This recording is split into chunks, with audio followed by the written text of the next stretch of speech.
past, it seems, is always present in Iran.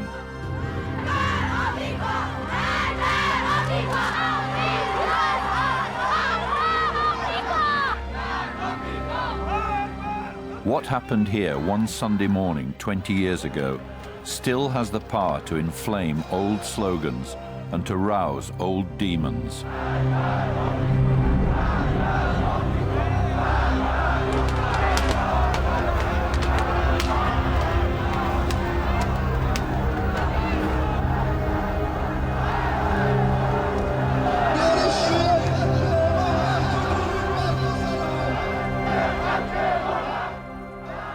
These people have gathered to remember an extraordinary event which the world came to know as the Iranian hostage crisis.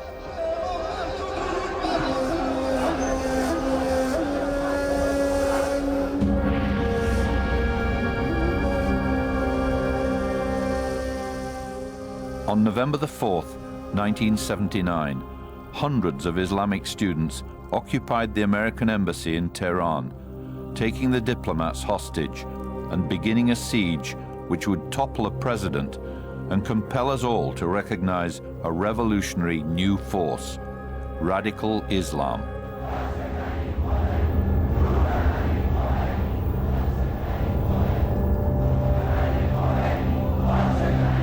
هدف اصلی بچه‌ها در واقع از اشغالگران جاسوسی این بود که فریاد مظلومیت خودشون رو، فریاد اعتراض خودشون رو نسبت به سیاست آمریکا در اون مقطع از زمان به دنیا اعلام میکنن.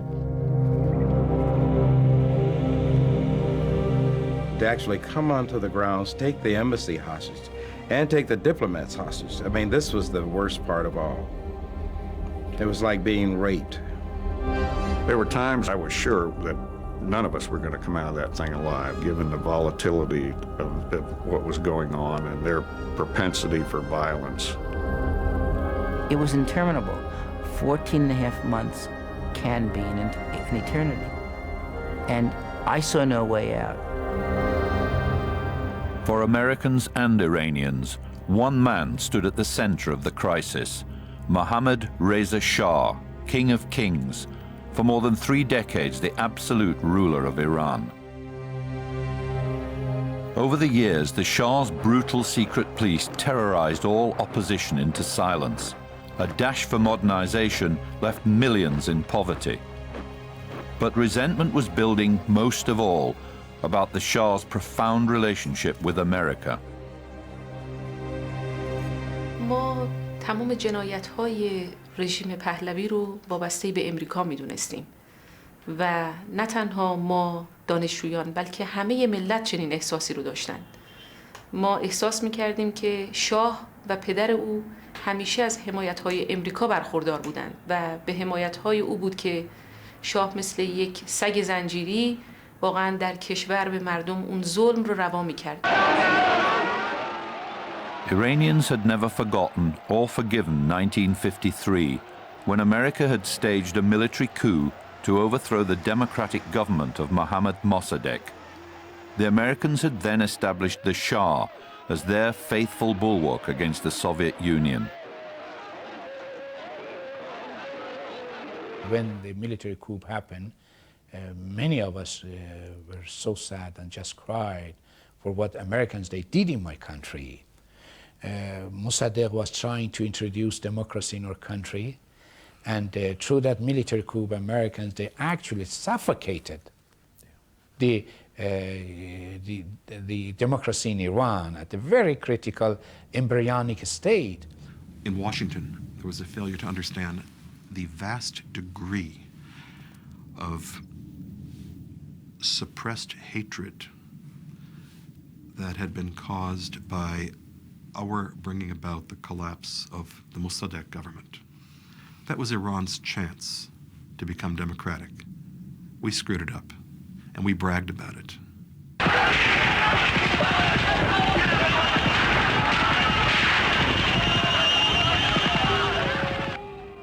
By 1978, Iran was in rebellion. As the economy failed, the opposition grew bolder, and the Shah was constantly challenged on the streets. At that time, I was a student and we were involved with demonstrations against the Shah. The demonstrations began within the universities. The intellectual circles. We had demonstrations practically every week. This continued and it became a popular movement, a demonstration which involved millions, essentially, of the people. By now, the US Embassy in Tehran was one of the biggest in the world, with a staff of 2,000. Despite the gathering rebellion on the streets, United States support for the Shah remained unwavering, while his insatiable appetite for sophisticated weapons made him the world's largest importer of American arms. The prevailing wisdom in Washington and in the embassy was that the Shah could handle it. I changed my mind, I think definitely, after Black Friday in early September. On Friday, September the 8th, 1978, hundreds were killed in anti-Shah demonstrations. It was the trigger for revolution.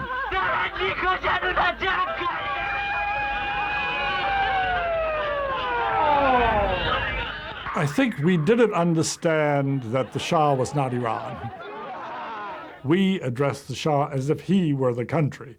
We didn't realize that this was a country with politics of its own, however suppressed they might have been. We have never been comfortable as Americans dealing with religious fervor. We simply do not comprehend it. Ayatollah Ruhollah Khomeini had become the unique focus of opposition to the Shah and America.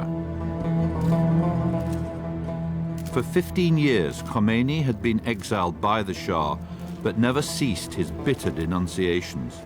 In October 1978, Khomeini arrived in Paris. He was a very strong man. He was very smart. I didn't have to repeat things to him twice. He didn't have any idea of what's going on in the world. It's very funny. Among all the leaders of the contemporary revolutions, he was the only one, comparing with Mao Zedong, comparing with Ho Chi Minh, comparing with Castro, with Tito and others. He was the only one, didn't know what's going on in the world. امام برای ما تبلور آزادی ملت بود، تبلور استقلال ملت بود، تبلور قیام مردم بود علیه ظلم رژیم طاغوت.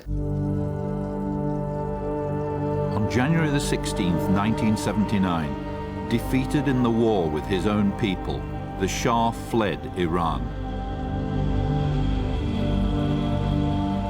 The stage was set for the Iranian Revolution and for Ayatollah Khomeini.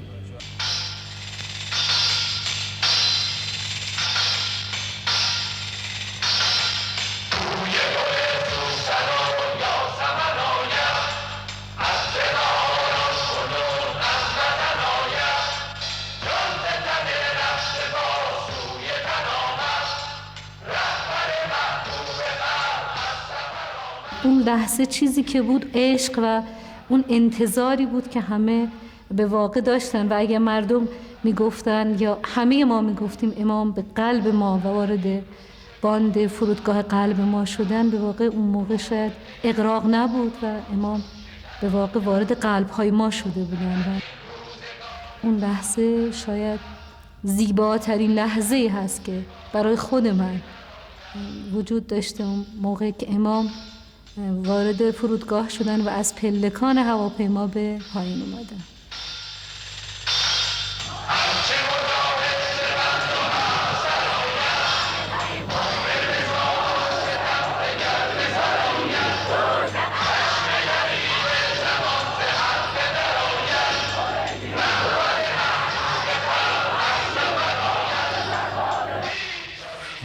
احساسی که یک ایرانی میتواند پیدا بکنه وقتی که بعد از سالهای دراز تبعید به یک وطنی برمیگرده آزاد،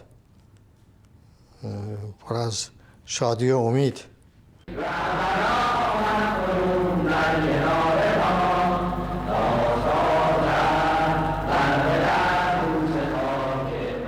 that moment, I have the feeling similar to when our first son was born in the hospital. I went to visit my wife. They gave the child to me, the newborn baby. I have the same feeling. And that was a new birth, something really new, a new creation.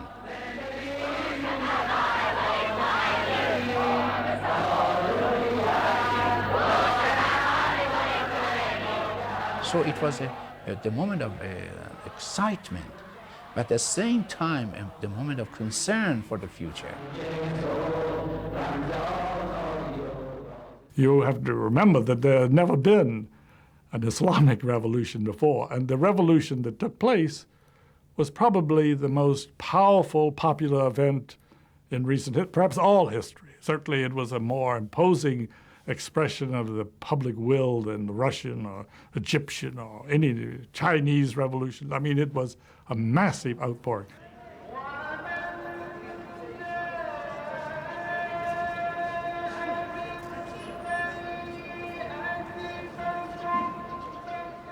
Khomeini returned to his spiritual home in the holy city of Qom to ponder the way ahead for the revolution.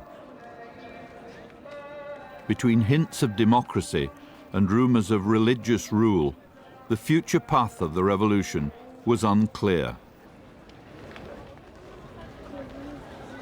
In Iran, everything is like the great decoration they have of the mirrors. The thousands of little glittering pieces of glass, all of which reflect a different side of your face. Nothing is clean and clear. Everything is the mirror game. The weeks following the revolution were a testing time for Iran and for the American embassy. Armed gangs from rival factions roamed the streets, skirmishing for control.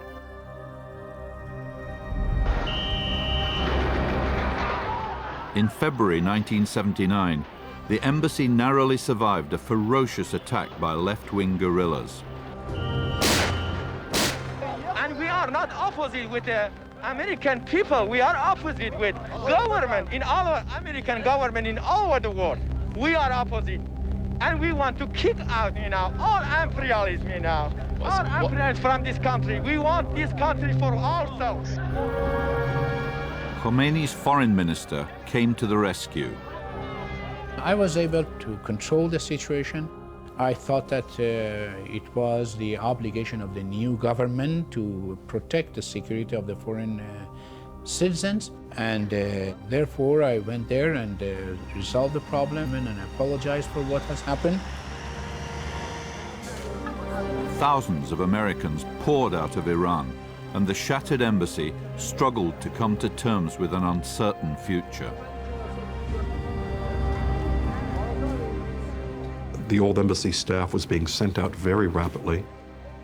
And within the space of just a few days, we went from a major embassy, one of the larger of the American embassies, to about 15 or 16 Americans. I stayed because I wanted to. It was exciting. It was a revolution. You do not get to see revolutions often. This was history. And even though it's dangerous, people want to be part of history. In the spring of 1979, Washington decided to try and re-establish the American embassy in Tehran. Around 70 diplomats with a taste for adventure were recruited for the challenging job of doing business with the revolution. To head the embassy, a seasoned diplomat was dispatched to hold the fort until an ambassador was appointed. I was ready to go. That was a challenge. And most Foreign Service officers looked for that opportunity to serve in the midst of a challenge. It was exciting. I had served in Tehran before, 25 years earlier. I liked Iran. I liked the Iranians. I was between jobs in the Foreign Service and looked for something that would, quite frankly, earn me some brownie points at that point, because very few people were willing to go out there.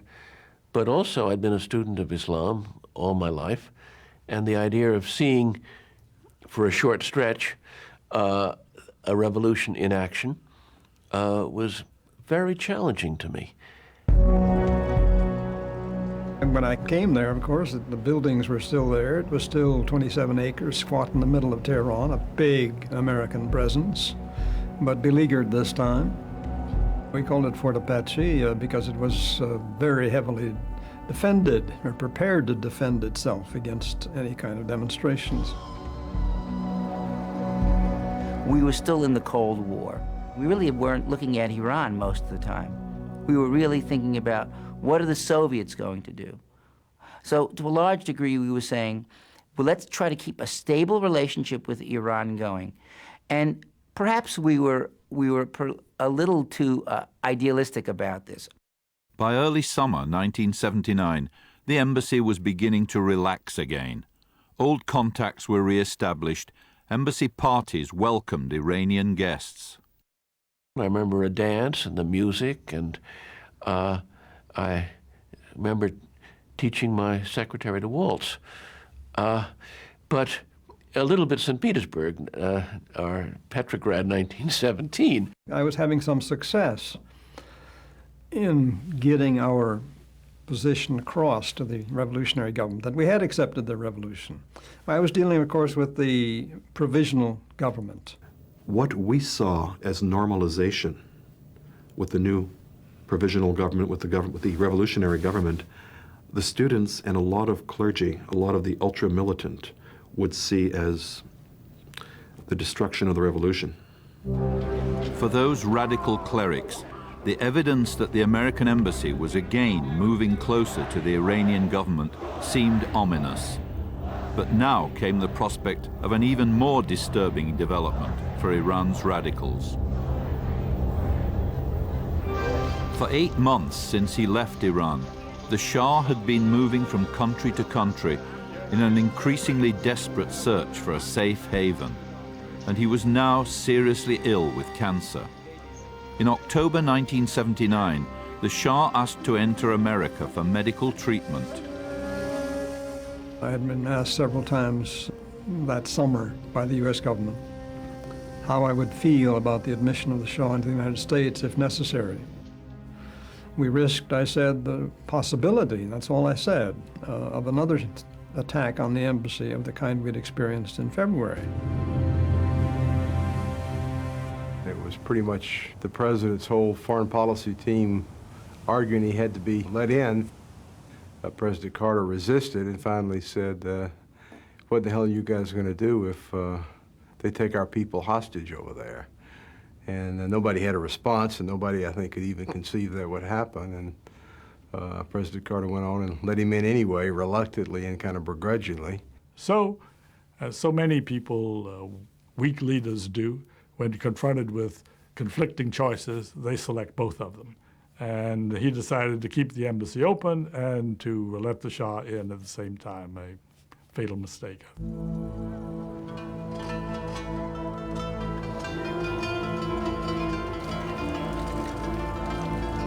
After the Shah was admitted into the United States, there were several days of sheer quiet.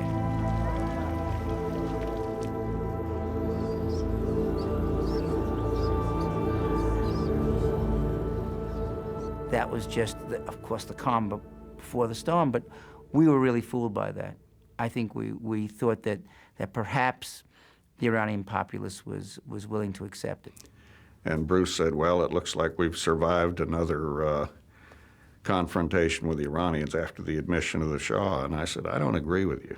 I said, I think the longer it takes for them to take some action, the more precipitous will be that action. They're planning something.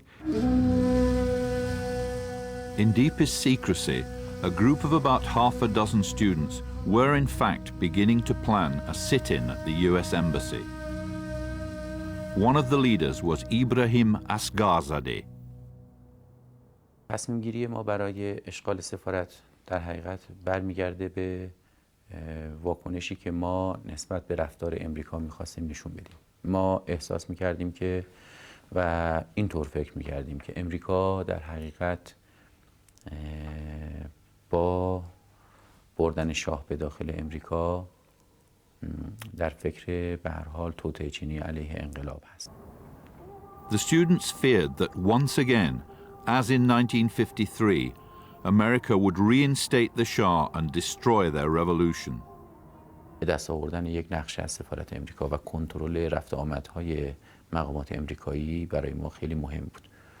ما که این اطلاعات رو نمیتونستیم از وزارت خارجه یا دولت ایران بگیریم، باید اینها رو توسط کنترل سفارت از ساختمان‌های اطراف به دست می آوردیم.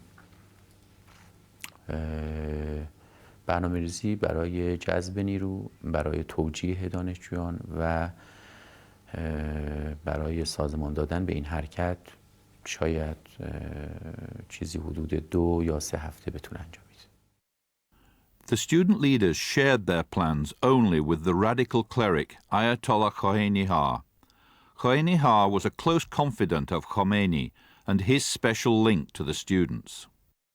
برای رفع نگرانی خودشون مایل بودن قبلا به اطلاع امام برسونن و از حضرت امام تأییدی برای این حرکت بگیرن که من مانع از این کار شدم و اونها رو قانع کردم که این تصمیم رو به اجرا در بیاورند و بدون اینکه امام مطلع باشه. ما این اقدام رو به عنوان یک عمل سیاسی اعتراضی انجام میدیم. اگر کار خوبی بود مورد تایید ایشون قرار میگیره و اگر کاری بد بود طبعا ضررش به عهده خود ما خواهد بود و ما مسئولیت این در حقیقت ضعف و اشکال رو به عهده میگیریم.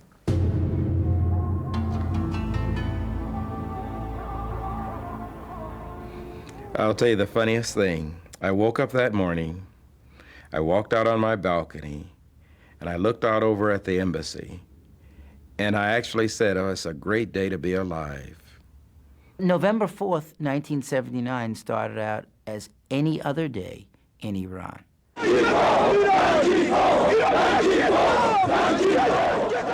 That morning, it so happened to be the anniversary of a riot in front of the university, and Iranian students were killed.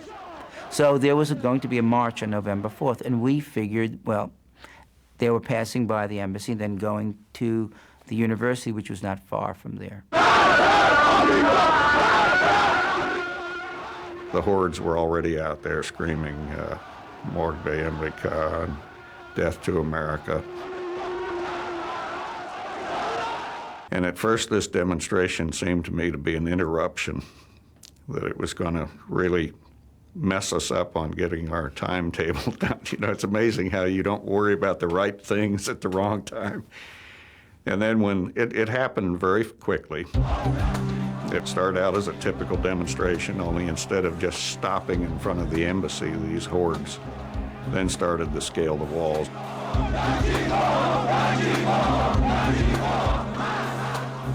طبعا من هم جزو اولین گروهایی بودم که وارد سفارت شدم.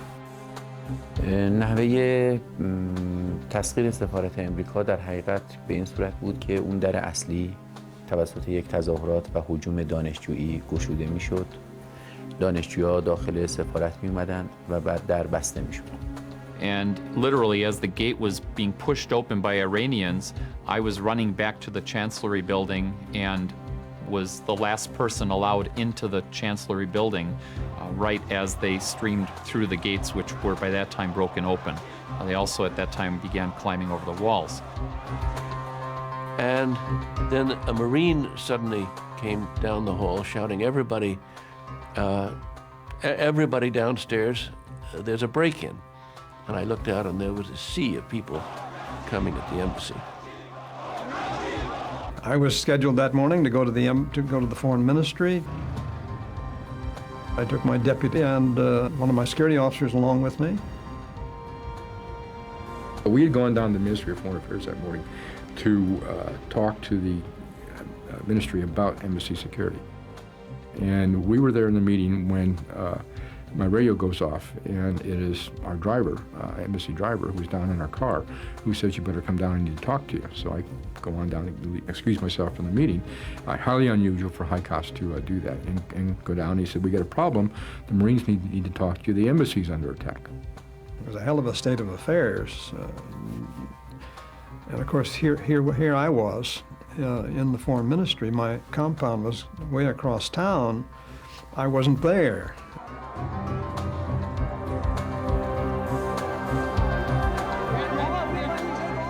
یعنی ما خیلی میترسیدیم و فکر میکردیم که به احتمال 99%، به احتمال زیاد فکر میکردیم که امریکا به ما حمله خواهد کرد. یعنی نیروهای امنیتی و گارد سفارت. Took my coat off and put a flak jacket on, a helmet on, grabbed my shotgun, grabbed my holster and revolver, grabbed a whole supply of ammunition and tear gas. یک برنامه ریخته بودیم که در صورت زخمی شدن دانشجویان و یا به شهادت رسیدن بعضی از اونها رو سر دست بگیریم و به سمت دانشگاه تهران که محل تجمع مردم به یک مناسبتی در اون روز بود ببریم و مردم رو تحریک کنیم برای برگشتن به سمت سفارت امریکا و درگیر شدن با نیروهای امنیتی سفارت. My instructions there were not to fire except if they were an immediate physical threat themselves, danger of loss of life.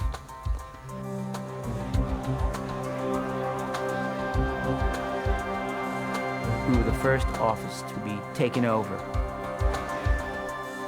And my secretary was so frightened that she opened the doors so quickly, there was no way to stop people.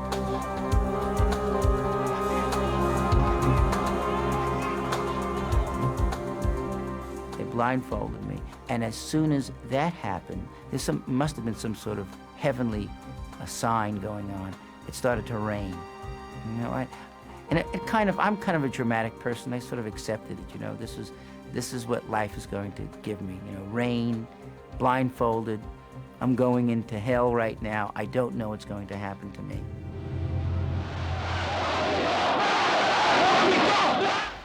ساختمون اصلی سفارت تنها ساختمونی بود که مقاومت میکرد و هنوز ده‌هاش باز نشده بود. اونها هم خیلی ترسیده بودند. از لحظه‌ای که فهمیدند که ما داریم از طریق پنجره‌ها، شکستن شیشه‌ها وارد ساختمون میشیم و با وسایل ساده‌ای مثل دستمال خیس در حقیقت در مقابل گاز اشک‌آور اونها مقاومت میکنیم، ترسیده بودند. Once we saw the situation sort of deteriorating, we started destroying codes, we started destroying sensitive documents, and just things that we felt should not fall into the hands if the embassy happened to be taken over. از صدای تخریب اونها و کار کردن دستگاه‌های خردکن ما پی بردیم که پشت دیوار باید اتفاقاتی بیفته. They brought our security officer to the vault door, and they said that if we did not open up, they were going to execute him. Well, that's pretty serious. The decision was made somehow to surrender. Nobody was really in charge, you see. The preparations for or the anticipation of this just was non-existent. I, along with everyone else, was scared, very frightened, but even then had a little bit of sense of bravado. I mean, as they came in the communications vault. Kevin noticed a cassette on the desk, and he rushed back to get that to destroy it. And as I was stuffing cassette tapes into the shredder, they caught me doing that and wanted me to retrieve them, actually grabbing my arm and pushing my hand into the shredder. Later to find out it was, I think, an Earth, Wind, and Fire tape of mine. So he risked his life for Earth, Wind, and Fire.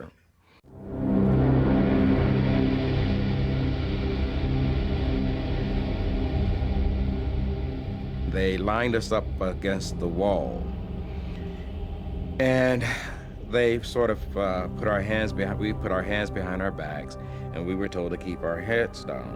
When they put a gas mask bag over my head to use as a blindfold, that was, it was pitch dark, and all kinds of thoughts were going through my head at that immediate instant and for the ensuing several hours. And then led out and downstairs with the guard telling me, where to step, where to put my feet, and then whispering, Vietnam, Vietnam. And they started to interrogate me. I felt that doesn't seem like this is going to be a short stay in Hotel Iran.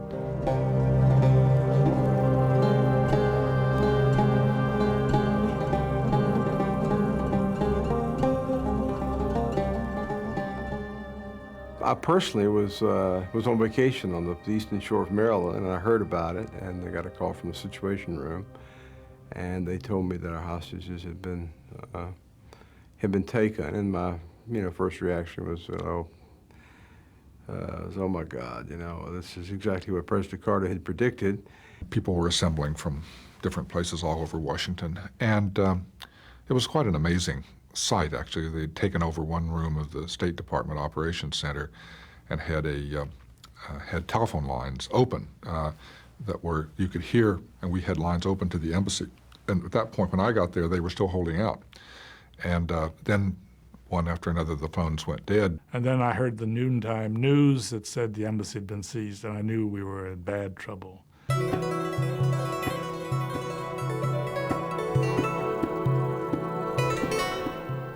By the evening of November 4th, 66 American diplomats had been taken hostage and the embassy occupied. Trapped at the Iranian Foreign Ministry, Bruce Langan urged Foreign Minister Yazdi to resolve the crisis as he had 8 months earlier. Yazdi, in effect, said, we warned you that there would be problems when you admitted the Shah. He was clear on that point. But he also said that they would cope with the situation. Don't worry, we've got the situation under control. In fact, the last thing he said to me that day, approaching midnight, when he had to go off to a cabinet meeting, look, we'll work this out by morning.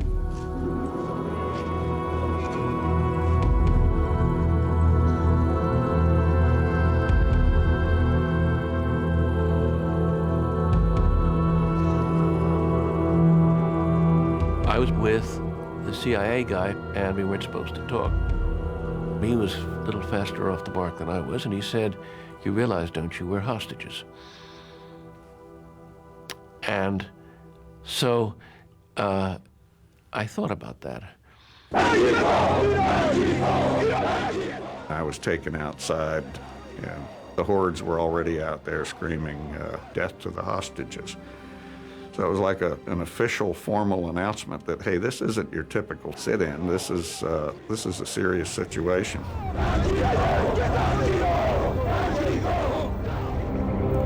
And I'll never forget thinking that, gee, this thing could go on for a day or so, and we're really going to be behind in our work. We tried to make things difficult for our captors. We sang the Battle Hymn of the Republic. Or Rally Round the Flag. I was at Rally Round the Flag, we sang. And you see, we didn't know how to be hostages yet. We hadn't accepted that reality. But our captors didn't know how to be captors.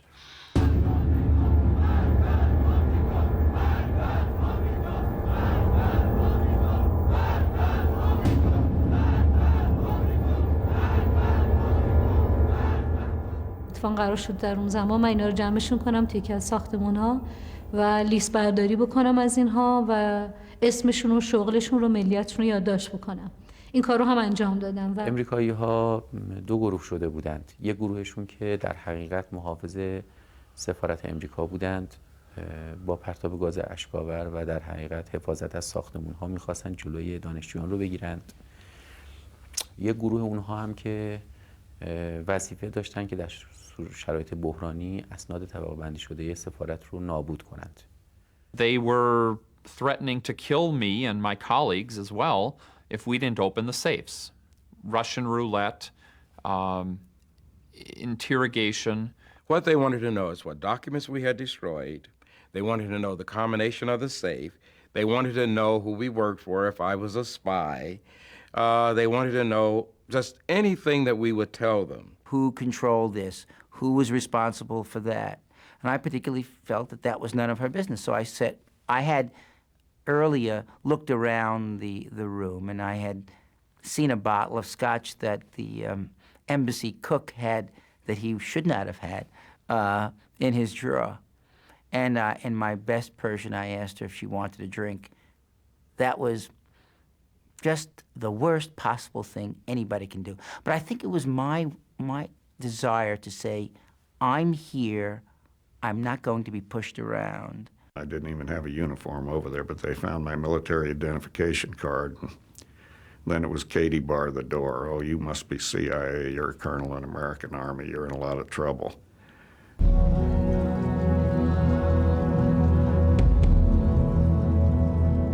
استقرار اونها در اتاقهای خواب یا در سالن‌هایی بود که ما میتونستیم اونها رو تحت کنترل قرار بدیم. زنها رو جدا کردیم، مردها رو در کنار هم گذاشتیم.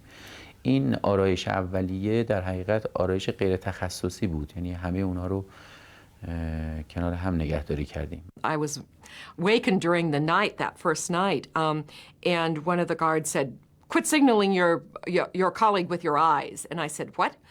And my eyes must have been moving in rim movements or something, and they were absolutely convinced. I don't know how, in the small, darkened room, that I was sending Bill all sorts of secret signals with my eyes. But so we were all blindfolded after that. Marooned at the Iranian Foreign Ministry, miles from his embassy, Bruce Langan settled down in the reception room, which would become his prison for the next year. Spent the night trying to find occasional moments to sleep on French furniture, elegant furniture in that room. Tossed and turned, of course, all night. Didn't get much sleeping. It was cold that night. I shared that evening with one of the colonels, the U.S. military attachés. We spoke for several minutes, and we both said, "What are we doing what are we doing here? Why is this happening to us? Perhaps this is a dream that we'll wake up from."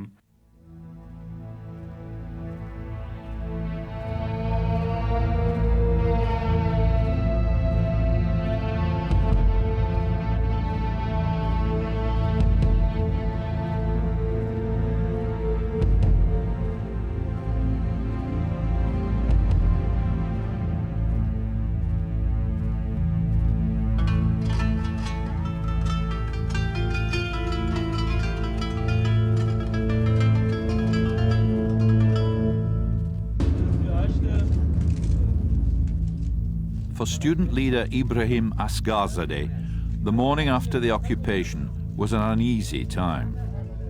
ساعت‌های اول ساعت‌های سختی بود و به خصوص اینکه نمی‌دونستیم که با چه بازتابی از طرف محافل داخلی و رهبر انقلاب روبرو خواهیم شد. دولت موقت بسیار ناراحت شده بود از این قضیه و بلافاصله واکنش تندی نشون داد. اینکه خب برای یه ملتی فخری نیست که برود یک سفارتی در مرکز کشور خود اشغال کنه و یه عده‌ای رو بگیره به گروگان. ننگی هم هست. عمل شجاعانه نیست این. پس من از دید من مثل اینکه دوباره این ضد انقلاب برگشت. ما امریکا رو از در بیرون کردیم، حالا از پنجره بازگشت، دوباره شد محور. دیگه همه چی در رابطه با سفارت امریکا. The embassy takeover immediately exposed the bitter divisions within the Iranian Revolution. For the secular politicians, it was an embarrassing problem. For the radical clerics, it was a unique opportunity to consolidate their power. The day after the occupation, the students' own demands were clear: return the Shah from America to face trial. But the students found themselves at the center of a fierce struggle for the future direction of the Iranian Revolution, pawns in a bigger game. Their link to that bigger plan was Ayatollah Khomeini. ارتباطات دانشجویان با مسئولان و مقامات عالی رتبه کشور نقش واسطه خوبی رو من میتونستم بر عهده بگیرم، از جمله ارتباط بین دانشجویان و شخص حضرت امام. On November the 5th, the day after the embassy takeover, the provisional government collapsed. There would be no rescue this time by Foreign Minister Yazdi or other secular politicians. Khomeini's triumph was complete. Soon afterwards, Ayatollah Khomeini declared his total support for the students. He called the embassy occupation the Second Iranian Revolution. Khomeini saw this as a gift. Khomeini was ingenious enough to understand that the takeover of the embassy was a perfect ploy to consolidate power in Iran. By taking over the embassy, he not only destroyed the provisional government of Iran, but he also destroyed the United States' power within Iran. From this point, Khomeini took personal control of the hostage crisis. His vision for the future of the revolution was now linked to the holding of the hostages. They would stay until that vision was fully realized. یعنی ما اساس برنامه‌ریزی و سازماندهی نیروهامون برای مدتی کمتر از 1 هفته بود. در اطلاعیه اولی هم که منتشر کردیم این رو به اطلاع مردم رسوندیم. اما در عمل ما در واقع درگیر کاری شدیم که هم مردم و هم رهبر انقلاب از ما میخواست که اون رو ادامه بدیم.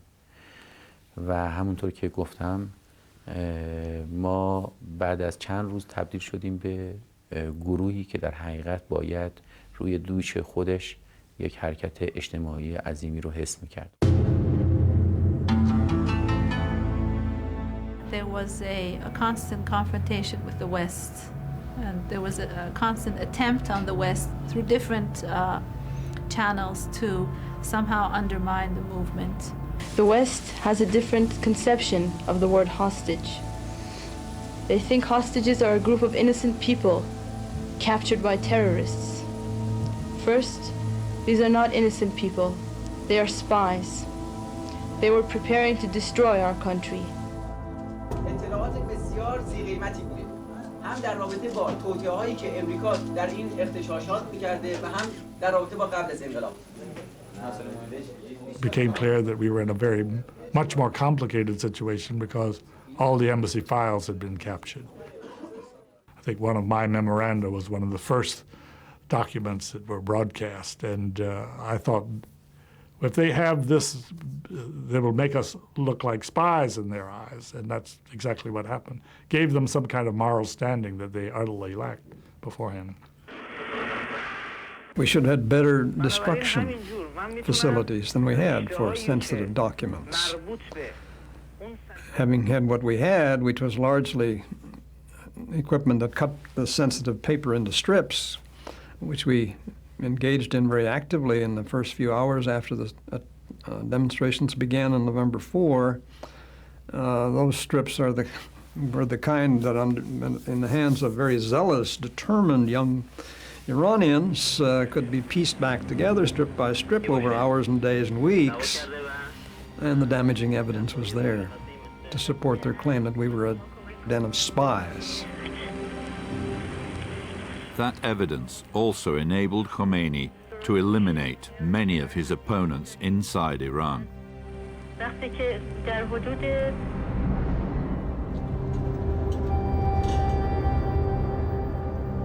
In Washington, President Carter struggled to handle the crisis. Carter quickly froze Iran's multi-billion-dollar assets in America. But there were other urgent concerns for the president. I don't think they knew how to handle this in a family sense. They were very good at briefings, but it tended to be in State Departmentese. And this was incomprehensible to many people. They did, however, invite the families to Washington, which I think was a very good step. It was a good step for both sides, although it was extremely difficult the first time. At one of the first meetings, I brought pictures of the children and gave them to President Carter and said, please remember, whatever you decide to do, that their father is being held. We'd very much like to have him come home alive. Always keep that in mind, and I gave him the pictures. So every little thing that you could do that gives you a little bit of power makes you feel a little bit better because you're so powerless in the situation. I am not going to take any military action that would cause bloodshed or arouse the unstable captors of our hostages to attack them or to punish them. I'm going to be very moderate, very cautious. That was very nice to know that the president was immediately with us and worried about us. The only thing, though, the president said, I don't think it's going to last very long because these are religious people. And, you know, I just trust that they will be kindly and humanitarian and let them go. And I looked at him, I said, Mr. President, I lived 9 years in Muslim countries, and they're not going to let them go tomorrow, I can tell you that.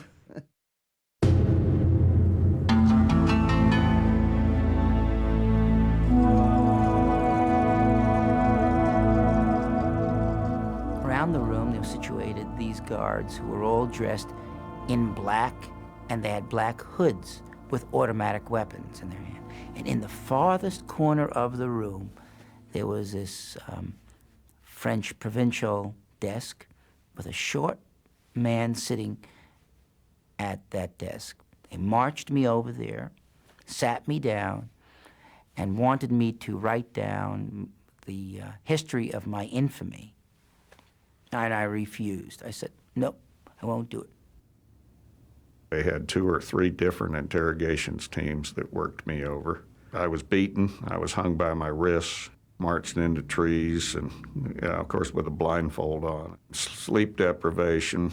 I was tied so tightly that when they weren't interrogating me, they'd tie me up like a pretzel and come in about every 15 minutes, give me a couple of good swift kicks, pull me to my feet, and ask me a bunch of stupid questions. And that was deliberate. I mean, that was to try to confuse me. He said to me that I'll count to 10, and by the time I get to 1, if I don't get an answer from you, I'll just shoot you in the head.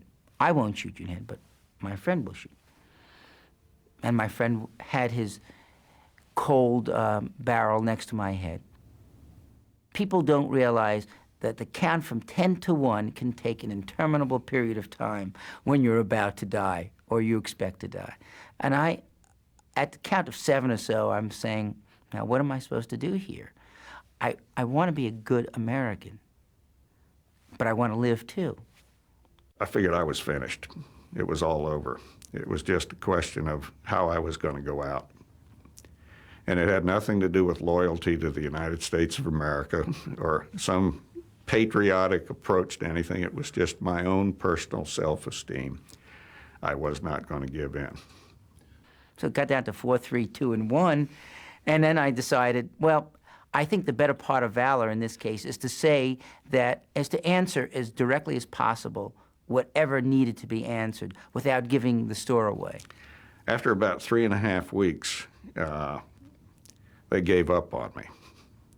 And that was a very dramatic moment, really. One of the team chiefs of the interrogation teams just got so frustrated and angry with me because I wasn't really giving him any information, and he banged on his desk and said, "You must be the dumbest colonel in the American Army." And I felt so good about that. Once I said yes, the gun was lifted from my head, and I signed my name, and they sent me back upstairs. I think I was in total shock for days. به صورت عادی و طبیعی رفتار خشنی نبوده است، ولی من از اینکه در مواردی گروگان‌ها سعی کردن برخلاف دستور دانشجویان حرکتی انجام بدهند، در این گونه موارد اگر از ناحیه دانشجویان هم متقابلاً رفتاری شده است که برای گروگان‌ها ناخوشایند بوده، این رو به طور کلی نمیتونم تکذیب کنم. کار گروگانگیری کار نسبتاً خشنی بود. ما هم این رو میدونستیم. ولی ما ناگزیر بودیم نسبت به رفتار امریکا واکنش نشون بدیم و فکر میکردیم که واکنشی غیر از این شاید اون اثر لازم رو نخواهد داشت. اگه لازم باشه خیلی کارا رو خواهیم کرد. For the students now at the center of a huge international media story, the humbling of their American captives was a powerful reward. در واقع گروگان‌های آمریکا بیشتر از این دلگیر بودن که اصلا چرا کارتر براشون کاری نمیکنه. یه افسر ارتش آمریکا اونجا بود، میگفت ما 2 روز دیگه میریم. یه ماه بعد که بهش دیدم گفتم چرا نرفتی؟ گفت من اصلا نمیفهمم دنیا چی شده.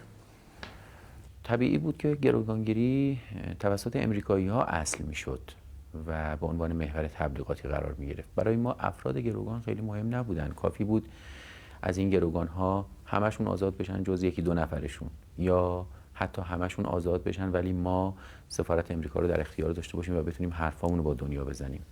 گروگان‌ها یه ابزاری بودن در دست ما. 2 weeks after the takeover, Ayatollah Khomeini ordered the release of black and women hostages. Islam has a special respect towards women, he said, and he stated that blacks live under American oppression and tyranny. 1 black man and 2 women remained hostages under continuing accusations of espionage. Now there were 53 American hostages still held in Tehran.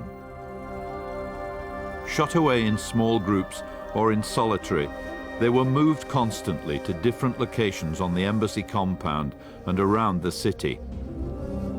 Most had no idea what had happened to other hostages.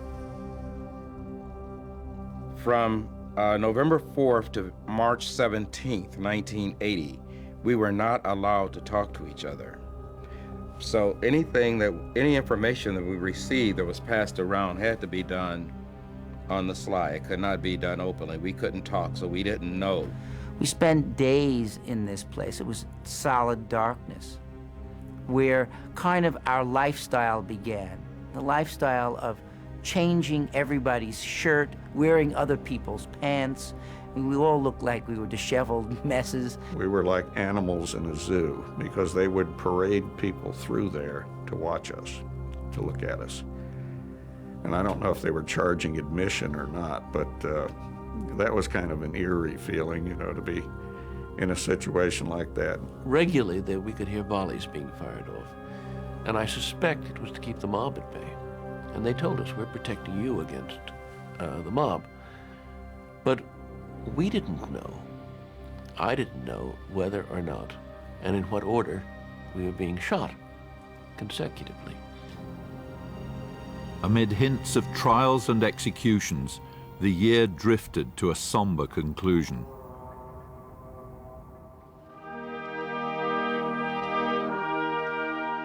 At this moment, there are 50 Americans who don't have freedom, who don't have joy, who don't have warmth, who don't have their families with them. And there are 50 American families in this nation who also will not experience all the joys and the light and the happiness of Christmas. No letters, no telephone calls, absolutely nothing at all. And I don't understand what the students fear as far as letting the hostages at least contact their families, let the families know that they are fine and not being hurt. I want my daddy home.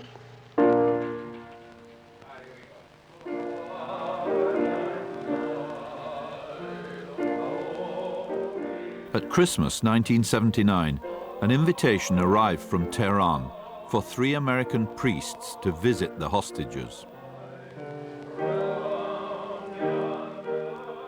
I think it was a very simple matter of wanting to try and bring a little Christmas cheer to people who were badly in need of it. And when the Ayatollah said, we didn't ask for it, but when the invitation came, it just seemed like a very obvious one to accept. This was a party, and I shaved. Everybody else was, didn't give a damn. So we were led downstairs, and there in his red Oxford robe, I think, was William Sloane Coffin. Then I decided, we'll all pray together. So I said, let's all stand, let's all pray, and let's hold hands. So this student who had been giving us a very hard time was holding hands with 1 Marine on the left and 1 Marine on the right. And I was praying pretty powerfully. I think I was getting a real visit from the Holy Spirit. live in Iran or whether we live in the United States, whether we sit in captivity or whether we number ourselves among the captives, come into our hearts this night. Tell us that we all belong one to another in this world. And at that, the tears began to pour down the cheeks of this very tough student leader, and he couldn't wipe his face because a Marine was holding his right hand and another Marine was holding his left. William Sloane Coffin had visited my wife before Christmas, and he had whispered in my ear that Barbara and the children are well. And I recognized that this must be the father of the boy I just met. And when I shook his hand, I said, I'm going to have to do one better for you. I'm going to have to give you a hug from your small child. You know, I had very strong ambivalent feelings about hearing those things. I wanted to hear that everybody was well, but it also was a very depressing thing. It worked, I think, against me. I wanted to keep up, you know, the vigor of hate, and there was this message of love and hope, and it was very hard to take at that time. My son never wanted to look at the pictures of his father on television. He had said to my mother, and this was like well into the crisis, you know, didn't they go psh, to Daddy? Wasn't it over? And for a 2-year-old, over is better than having and not having. In a little town in Pennsylvania, a patriotic American set up an avenue of flags to remember the hostages and added a new flag each day. I think I could actually visualize time. Seconds were like grains of sand that kind of built up and became minutes, and minutes became hours, and hours became days, and days became weeks, and weeks became months, and much to my chagrin, years became years. I never expected that it was going to last that long. The relationships did not stand up as well as perhaps they should have. And I think a lot of us, some people irritated the hell out of me, and I irritated the hell out of some other people. We spent a lot of time just getting to know one another, and eventually, after several weeks, getting to irritate one another. Frankly, when you spend 24 hours a day with somebody, you get on each other's nerves. I was in a room with a couple other people and had to spend 24 hours a day on a bed. Now that sounds very restful after what I'd gone through before, but it gets a little old, and there was no talking allowed or anything. We were 3 of us in a double bed. One had almost uncontrollable diarrhea, and the other was a terrible snorer. In fact, I talked to his wife about it afterwards, having shared this guy's bed, and we both did this gesture. I had a bad back at that moment, so I was provided with a chair, and I sat in the chair, and then one of my roommates made it clear they wanted their turn in the chair, so we had these little moments. Imagine any husband and wife that think they have a good marriage, chain them together and put them in a 5x7 cell for a few months and see what you have left at the end of that. Probably not much, but we didn't have any choices. We were from different backgrounds, and as another hostage said, we exhausted each other.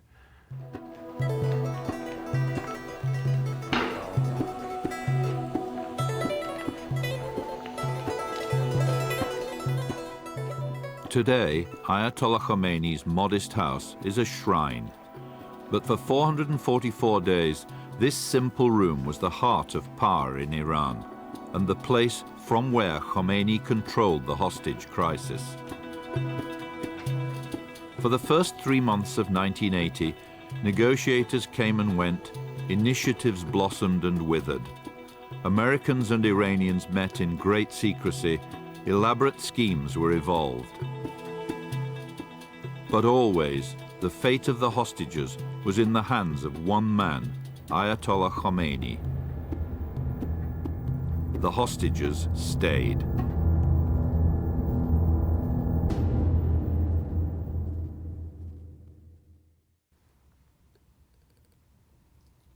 You could tell the level of fear by the smell that people give off. People really smell when they're afraid. And I remember we were marched into a little room once, and our three of us sat there. The place just stank, that acrid, terrible smell of fear. We thought that this was a waiting room for execution, you see. 4th of February, 1980. That was one of the real low points and yet a high point of the entire experience. The door burst open and in came a group of guards with masked on. Carrying rifles and automatic weapons. We were taken out and lined up against a wall, spread-eagled. Stripped down to our underwear. And they marched up and down, snapping at the elastic. And they told us to put our hands up against the walls and not turn around. And they were clicking their little guns behind us. It was click, click. And those whose Farsi was better than mine recognized the commands for a firing squad. Hazir Khan, get ready. And then Hadaf show, take aim. And then nothing. You're thinking about, hey, the next sound you hear would be the bullet entering you. And then they went back and started the fire commands over again. And they did that for about a 25 or 30-minute period without ever giving the actual command to fire.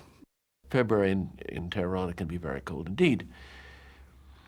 And the thought occurred to me, being an amateur historian, I remembered that on the day of his execution, which was in, I think it was early January 1649, King Charles I insisted on wearing a second shirt so that he would not tremble from the cold and people might think he was afraid. So that thought, me shivering away, King Charles I shivering away, both of us being executed. And I remember one of the military guys just turning around and saying, if you bastards are going to shoot me, then you're going to shoot me front. You're not going to shoot me in the back. And they kept telling him to turn around, and he was quite defiant. And then they were giggling and laughing. And about that time you thought, well, you sorry bastards, you're just trying to rattle our cages. You're trying to get into our heads. Finally, we were marched back into our little cells, and I remember letting out a yell of joy. We'd won. We had faced them down. We hadn't shown what used to be called the white feather. And that was important to me. There wasn't a single soul that pleaded for mercy or begged or let out a single sound. By then, each one of us had made a conscious decision that if we were going to die there, we were not going to beg them or give them one last spectacle over which they could gloat. And so when it was over and we were moved back into our cells, I did some real serious thinking. I thought, hey, you know, you've been in combat. You've been with some pretty neat people, but you've never been with anybody better than these guys.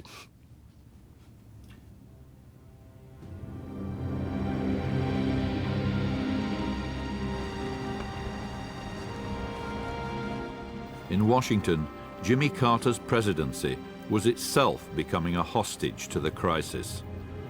By March 1980, the president was besieged between Khomeini's intransigence and America's frustration.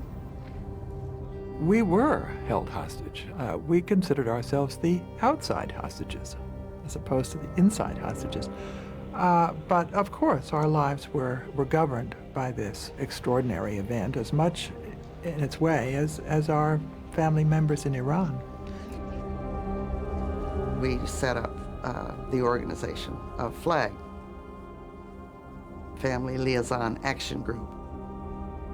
We just felt we had to have an organization through which we could funnel our concerns to the State Department instead of the other way around.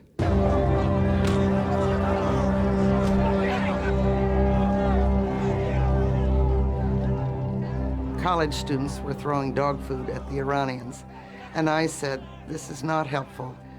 I said, well, tell them to tie a yellow ribbon around an oak tree. It just snowballed. It was incredible.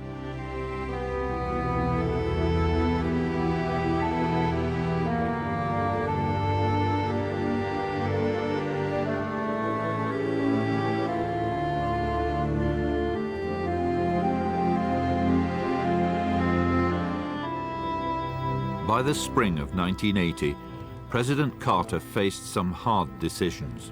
From the very beginning, though, the president had commissioned the feasibility studies to a rescue mission.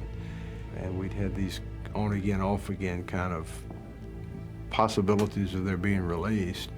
We began to get, reports back from the Pentagon that they knew where the people were, and we had surveillance of the compound to some extent, some intelligence from Tehran, and there began to be developed a rescue plan that looked difficult but not impossible.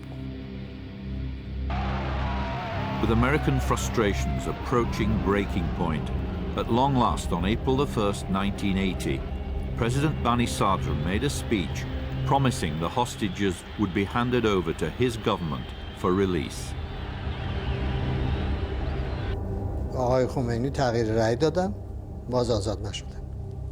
چندین نوبت، یعنی حدود 40 نوبت این در این مدت قضیه رسید به حل و هر بار این حل از بین رفت. The fact that Bani Sadr had made these statements, and then, to see Khomeini just kind of pull the rug out of these people that were supposedly the elected leadership of their country, meant that we really were dealing with Khomeini, and we had no real communication with him at all. This lays bare the full responsibility of the Ayatollah Khomeini and the Revolutionary Council. It must be made clear that the failure to release the hostages will involve increasingly heavy costs to Iran and to its interests. We didn't know if our people would be there forever. So just a bleak feeling about the future of our people, concern about their health, their physical and mental health. A feeling that our country was being humiliated, which was true, and a feeling that we had to do something. We will continue to consult with our allies and other friendly governments on the steps we are now taking and on additional measures which may be required. 3 days later, on April the 10th, 1980, President Carter secretly gave the go-ahead for a rescue mission. But another mission was on its way.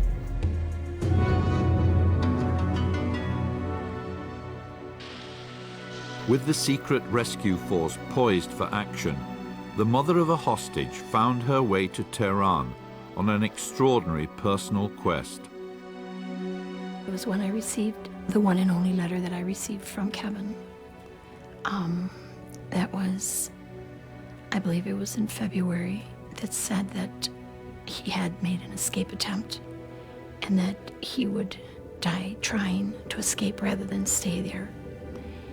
And at that point, I just, every maternal instinct within me just told me that I would go. We were taken to the embassy, and I was very frightened, very, very frightened. But I just knew I needed to see Kevin. One noon hour, they walked into my room and told me that I was going to meet my mom. It was so awful, and I walked in the room, and they had these television cameras or cameras set up, and there were about 20 Iranians, and they all had guns pointed. You can imagine how shocked I was when they took me into another room, and there she was. I embraced him, and I started to cry. We embraced and we talked. It was very surreal. And he whispered in my ear that I had to be very careful what I said, because there was this big bowl of roses that was on the table, and he said that was bugged, and that there were microphones all over. So it was like all pretend visit. I mean, my heart was going inside of him. I just knew that I just needed to project my love to him. I spent a lot of time with my mom talking about my family, my brothers and sisters, talking about my high school sports team. You know, I was only a couple of years out of high school anyway. What was going on with the Milwaukee Brewers ball team and all the other things that were going on back in Wisconsin. That was probably the worst time that I ever had in my whole life, was to leave. I had 4 younger children back home that I had to go home to. But knowing that I had to leave him behind me and not know what they were going to do to him, it was very, very difficult.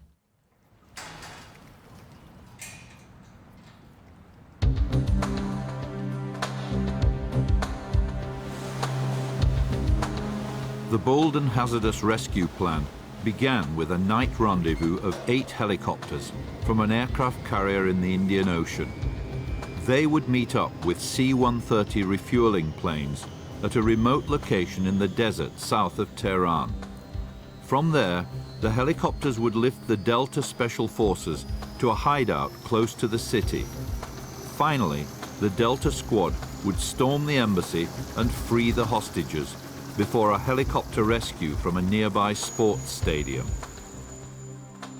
We were, of course, having to go through the pretense of a normal day because there were only 3 or 4 of us in the White House that knew about it: the president, the vice president, Brzezinski, and myself. Well, the lead C-130, which is the one I was in, crossed the coast of Iran there between 2 radar sites at very low level. And we crossed simultaneously with the 8 helicopters that launched from the aircraft carrier Nimitz, which was about 50 miles offshore to the south. But soon problems began. 2 of the helicopters abandoned the mission through mechanical failure and weather problems. By the time Colonel Kyle's lead refueling plane reached the desert landing site, the rescuers had the bare minimum of 6 helicopters needed to press on to Tehran. So when we landed pretty hard, by the way, too, but the airplane just shook, rattled, and rolled a little bit, and up we went, and everybody offloaded. But here comes a bus, a big Mercedes bus driving right into the middle of our operation. To add to the burden of guarding 45 frightened bus passengers, the rescuers now had to deal with the arrival of a rogue Iranian fuel truck. They blew up the truck, but had to inform the White House that the driver had escaped. We still are watching our clocks real close to make sure we're going to be able to complete this refueling, load Delta, and get the forces inserted before sunrise. There was a certain amount of trepidation, obviously, everything that had gone grossly wrong at this point. Colonel Beckwith was a ground commander, and he said, "Hey, one of these helicopters is shutting down. I've got 20 of my shooters on there. You speak their language, go find out for me what's happening." So I looked down there, and sure enough, I could see the blades hanging limply on it's a number 2 helicopter. So now we only have 5 helicopters. Well, we know from all of our computations that we're in an abort situation. Faced with the inevitable, Carter aborted the mission and ordered the force to leave. It was terribly, terribly disappointing to know that it had not been successful. And then to get the call, number 1, that it had not worked. Number 2, that there had been a terrible accident in Desert 1 and innocent American lives had been lost. Well, this is my version of what I saw. Fine powdery dust in the desert just kicks up in a dust storm in an instant. The pilot had vertigo, and the helicopter got away from him, and he crashed, he thought, in a left turn out into the desert. But in actuality, he came down right on top of one of the C-130s, and I mean smack on top of it.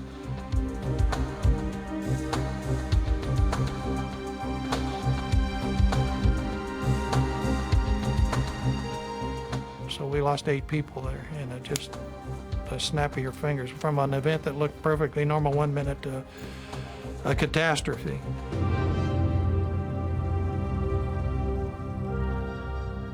His instinct was immediately that we had to go public with this, but he was devastated.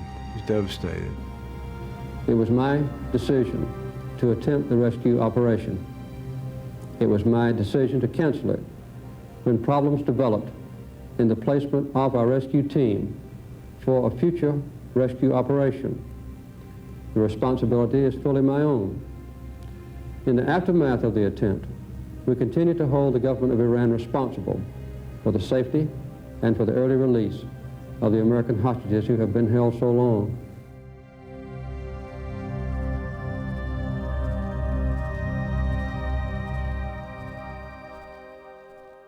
The whole episode was foolish. And that added fuel to the fire. That showed that even the Americans, they don't want to resolve the problem through the nonviolent and negotiation. They don't hesitate to use force in order to resolve the problem.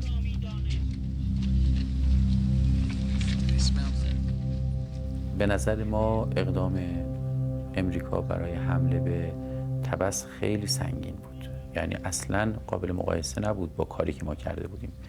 او به راحتی قوانین بین‌المللی رو نقض کرده بود و با نیروی نظامی به کشور ما حمله کرده بود. حتی هواپیماهاش وارد حریم یک کشور مستقل شده بودند.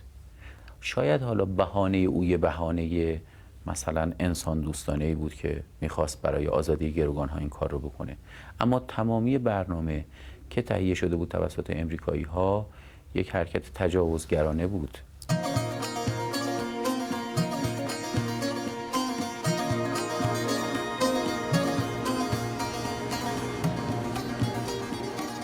Within hours, the hostages were dispersed to secret locations in every corner of Iran. After the rescue attempt, we were shipped off in these vans, and I felt like I was a piece of poultry.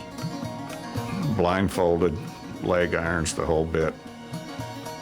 All the way I'm listening to the truck when it was going uphill, so I knew we were heading toward the mountains from Tehran. And for the next 6 hours, we traveled through the mountains of northeastern Iran to a small isolated village, which we later learned was only about 20 miles from the Soviet border. For the next 3 months, the hostages were held in remote, improvised prisons. The Shah died at last in Egypt, but negotiations languished as the captors grew as weary as their hostages. I used to wake up every morning and make myself say, this is ridiculous. These people are stuck with us. We're stuck with them. They don't know what to do with us. And that kind of cheered me up momentarily as I woke up after another dreary day and night. تعبیر زیبایی است که ما هم گروگان اون گروگان ها بودیم. ولی خب ما برای یک هدف انسانی و دفاع از منافع یک ملت اون گروگان ها برای جواب پس دادن از طرف حکومتی که اونها اصلا بنده های خدا در شاید اون به هر حال اهداف سهمی نمی داشتند. گروگان ها ابزار دست حکومت امریکا بودند. ما هم به هر حال ابزار دست یک ملت بودیم. And sometimes they'd sit there for hours asking me about the states and things like that. And, I mean, some of them were so naive. They'd say, do you think when this thing's over, do you think I could go to school in the States? Oh, sure. You know, when's it going to be over? من اون ترم تحصیلیم رو حذف کردم. من و همه بچه‌های دیگه‌ای که با هم در صحنه لانه جاسوسی حضور داشتیم. و اصلا احساس ناراحتی نمی‌کردم از اینکه چه این کاری رو دارم انجام میدم. و حاضر بودم که 1 سال دیگه همین کار رو ادامه بدم. I had deep and utter hatred for them, and they had mutual hatred for me. And I think it was built on the fact that I felt that I was betrayed by them, and they treated us so inhumanely. And I always had this picture of Iranians being not that way. I don't agree with what they did. But on the other hand, they managed to keep us alive throughout that entire period, and I don't think they did that bad a job.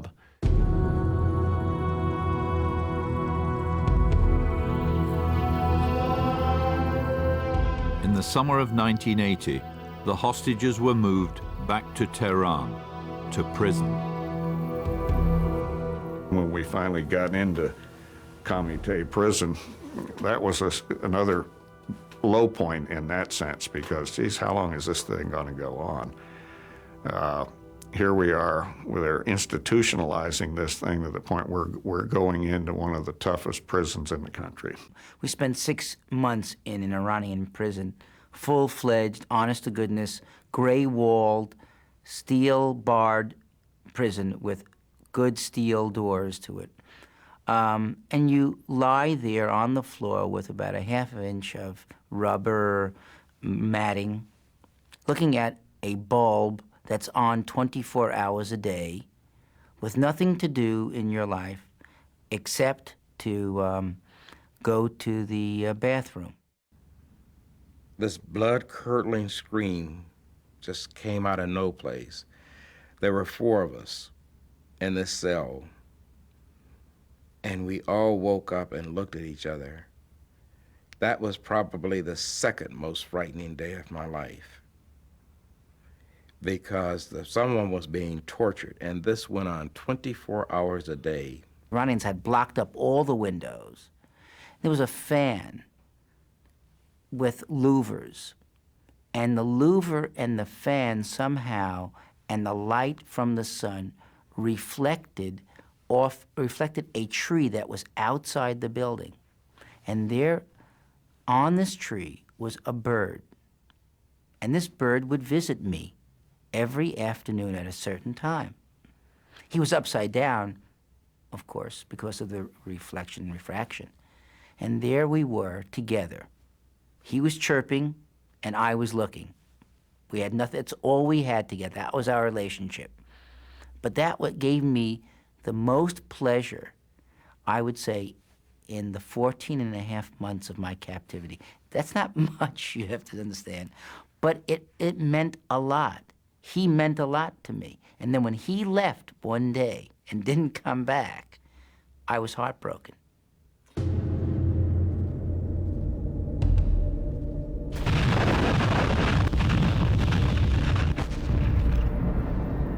On September 22nd, 1980, Iraq invaded Iran.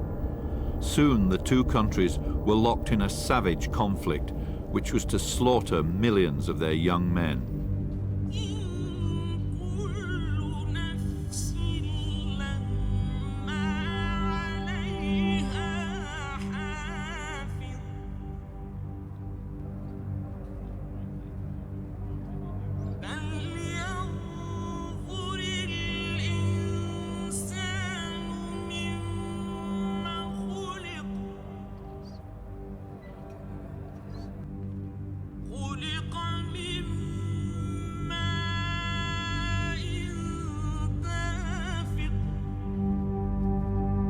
As the Iranian martyrs piled up, Khomeini grew desperate for the arms and assets locked away in America.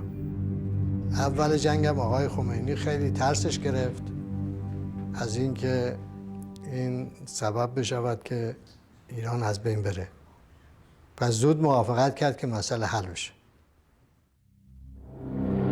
But mutual suspicions, tortuous negotiations, and internal Iranian wrangling were to delay the release for another 4 months. And always there was Khomeini's implacable vendetta against Carter. I think the impetus for starting back up was the Ayatollah trying to connect the hostages again to Carter's election and trying to help defeat Carter. The Khomeini said Shah must go, Shah has gone. Khomeini has said Carter must go, Carter must go. They wanted to show that, yes, a third world country like Iran would make a decision for American people who should be the president. The people of the United States have made their choice, and of course I accept that decision. But I have to admit, not with the same enthusiasm that I accepted the decision 4 years ago. With Carter's defeat, the negotiations for the release of the hostages at last began in earnest. For 10 weeks, Algerian intermediaries shuttled back and forth, trying to establish an agreement. Before Christmas 1980, the hostages were moved out of prison and prepared for release. When the Algerian diplomats came to see us, I thought that something was going on here. We were transported from a prison to a very nice, comfortable, more or less comfortable place. I think it was a propaganda move on the Iranian part so that the Algerians wouldn't really see what type of lifestyle we were living in. We had our little cursory physicals, and they brought me in a newspaper, you know, sort of like, hey, it hasn't been that bad, has it? You know, haven't you really enjoyed this? You know, oh, sure. The Iranians came in, dragged us into a room where we were videotaped and told to tell the videotape how well we were treated. There's going to be a lot of propaganda on what has happened to you here, and they want to direct it in such a way to show to everyone that, for example, you've been brainwashed, you've been tortured, you've been bothered. Have you been brainwashed? No, we haven't. And when I get to wherever we're going to be going after here, I'm just going to tell it realistic, like it was. They wanted me to make a statement saying that my stay with them had been very pleasant, et cetera, et cetera, et cetera. And I told them, I says, look, I don't care, and these are my exact words, I don't care if you had kept me in the Tehran Hilton with dancing girls. You still kept me against my will. One of the guards came in and said, all right, let's go. And we said, where? He said, you're going home. And nobody looked at anybody else. They had never said they were going to take us home before, but we had been moved often enough that we were very, very suspicious. And so we took as much with us as we could. I said, tell you what, I'm going to pack my bag here. I'm an American diplomat, and I'm not leaving here looking the way I look now. I came in here wearing a suit. I want you to, in shoes, they'd taken my shoes away from me quite a while ago. And I said, I want you to go find me my suit and my shoes, and then I will be ready to go.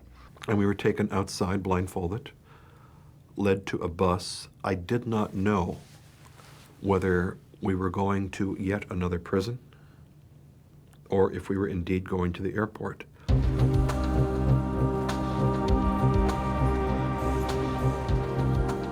That trip to the airport could have been a very fateful one, was a very nervous one. There were elements out there within the student group that were determined not to let us go, hold on to this political bag that they were enjoying, if you will. The bus was driven through the streets of Tehran. We sat there, it seemed like an interminable period of time, traveling on bumpy roads. One of the guards from the bus said, shut up. And then in Persian he said, Badar Sokhtay Amerikai, which means you bastard American. So in Persian I just told him to shut up himself, you son of an Iranian whore. And he took umbrage. They hauled me off the bus, beat me up a bit, and the bus left.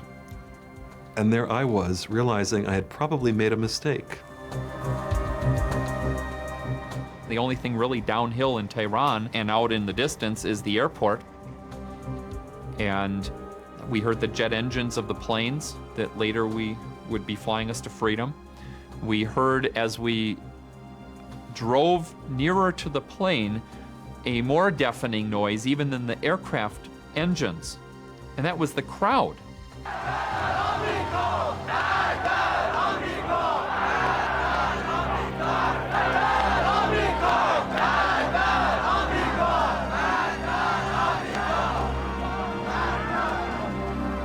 One of the dreams that I used to dream was being released. So I had actually gone to the airport. I had gone through this many times in my dreams. At the speed of light, I remember running through what was a gauntlet. People pushing at us, throwing things, kicking at us, spitting on us, jeering at us. Yankee, go home. They were yelling Magbar America, death to America. And at the same time, they were spitting at me. So as I lifted the spit off my face, I happened to see this wave, someone waving at me. And it happened to be an Algerian steward. But to me, it looked like someone saying, you know, you're free. But just had some joy to see everyone again. And we each basically ran into each other's arms and we hugged each other. We were shaking hands. There were tears streaming down faces. And we started to hug each other and kiss and cry. This feeling of overwhelming joy that one only experiences a few times in one's life. Everybody was trying to remember people's names. It was like a college reunion because we hadn't known each other that well to begin with. And people slapping each other on the back. Tremendous. It was party time. It really was. We talked a mile a minute. I was trying to catch up on how one had been treated and what was happening, and everybody had two questions. Are you okay, and is everybody here? I went out in a Mercedes-Benz, sitting in the back seat with a Revolutionary Guard chauffeur and another guard in front, all the way out to the airport by Mercedes. It's the only way to leave. Both planes at the end of the runway. Do we know if the presumption of hostages are on? Don't know. Don't know. We'll let you know when they take off, but it's close. It was surreal. It was unbelievable that it was happening to us, that this thing that had been a part of our lives for a year was maybe about to be over. We were waiting for any kind of a response. We knew the deal had been done, the Iranians had accepted it, the money had been transferred, everything had happened, and we were simply waiting for a sign that they were going to follow through on what they had agreed to do. The hostages were on the plane, that the plane was on the runway into Iran, talking to President Carter in the car while he was riding down with President Reagan. And then, of course, our hope was that they'd be released on our watch. We had gotten our people out and we had completed the task. And of course, even that was to be denied us. I, Ronald Reagan, do solemnly swear that I will faithfully execute the office of President of the United States. That I will faithfully execute the office of President of the United States. And they waited until President Reagan had taken the oath of office, at which point they immediately released the hostages within 5 minutes.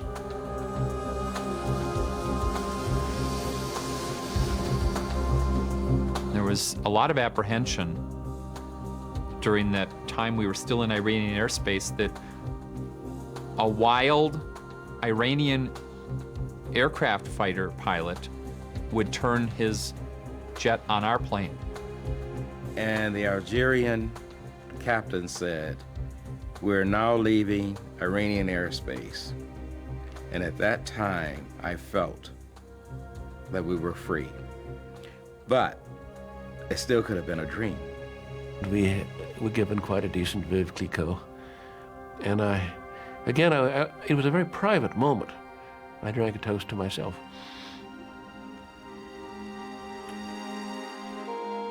I had received word officially for the first time that the aircraft carrying the 52 American hostages had cleared Iranian airspace on the first leg of a journey home, and that every one of the 52 hostages was alive, was well, and free.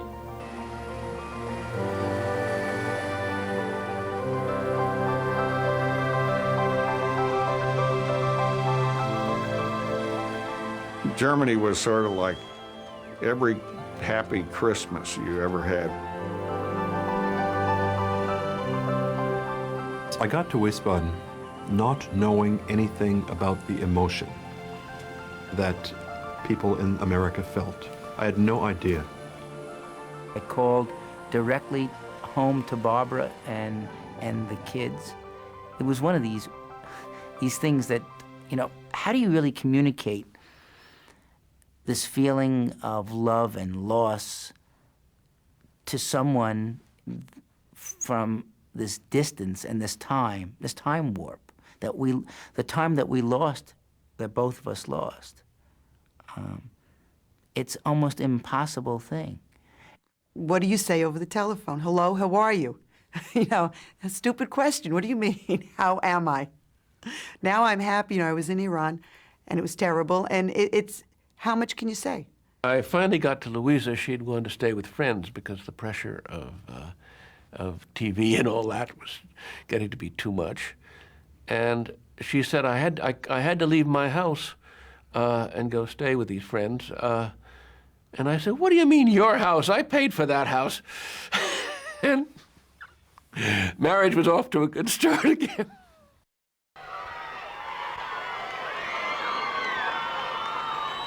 We all got back together, you know, one last time to go see the hostages.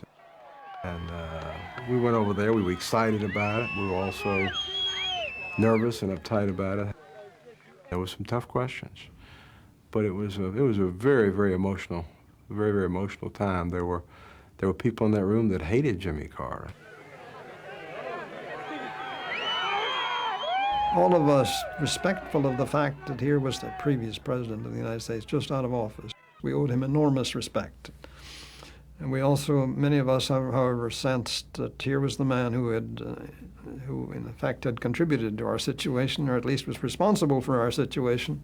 Undoubtedly, we cost him his presidency, but I know when he said to me personally that he would rather have me alive than being president of the United States, that he really meant it. Carter expected to be thanked for getting us out, and we just knew him as the man who'd gotten us in. Having said that, and I really want to make this point, I think we owe our lives to Jimmy Carter.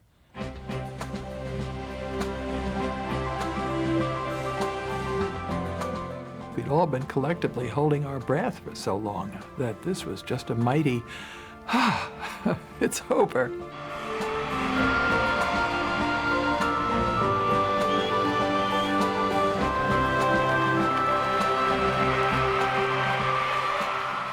I remember embracing Bruce and how thin he was. He was like, just had lost so much weight. Just like holding on to a boy, you know.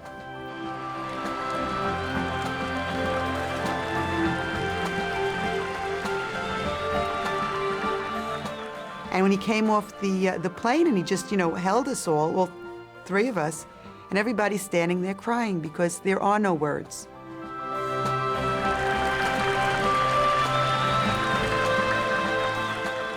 It was like having a bath in love.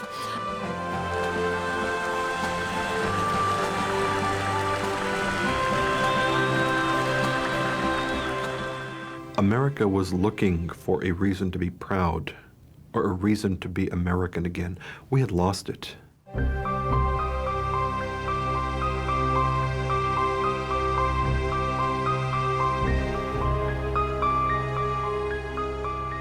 The American people were looking for a release at that time. We had our release from captivity. The American people used our release from captivity to release itself of this burden of Vietnam.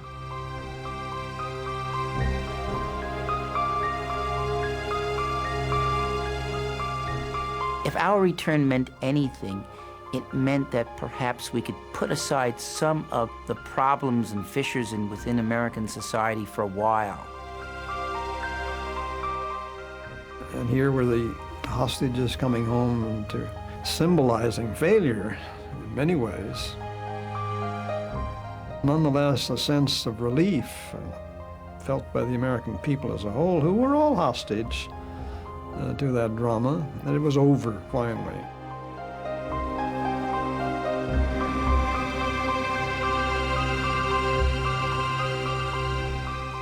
They were making heroes out of us, and I kept thinking of the stories of the Roman legions when the legionnaires would come back and their senior officers would be feted with a big parade through the avenue of heroes, and they'd be on their chariots listening to the exulting masses cheer them on and everything, and always there was a representative of the emperor's office behind them whispering in their ear, "All glory is fleeting."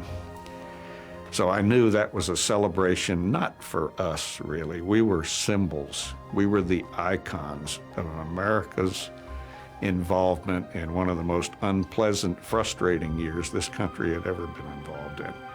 And that was all we were. It could have been 52 other people, and it would have come out just exactly the same. In Tehran, another anniversary demonstration outside the former American embassy winds down. For a generation born since the revolution, the old images keep alive the specter of the old enemy.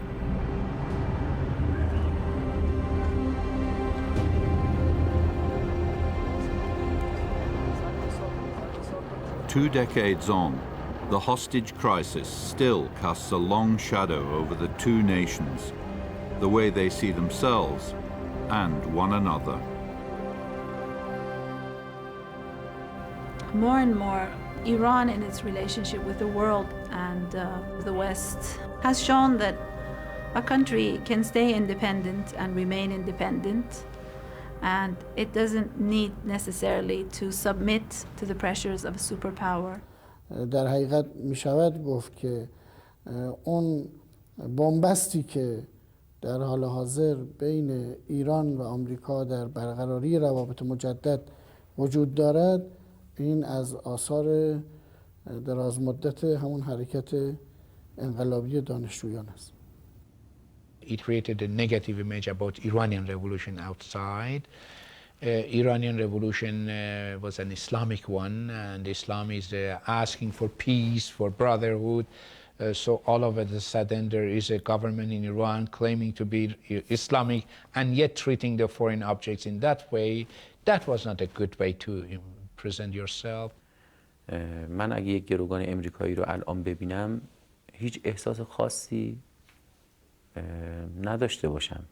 یعنی اساساً فکر میکنم تصرف سفارت امریکا یک حادثه ایست متعلق به زمانی.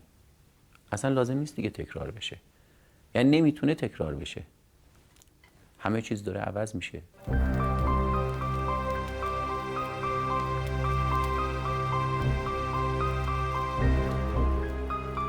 There was a time when Iran had to reassert itself and be Iran, and we were a vehicle for that. We've got to realize that out there are a lot of people who don't wish us well. And that's very important thought at all times, and one that Americans have a very hard time swallowing.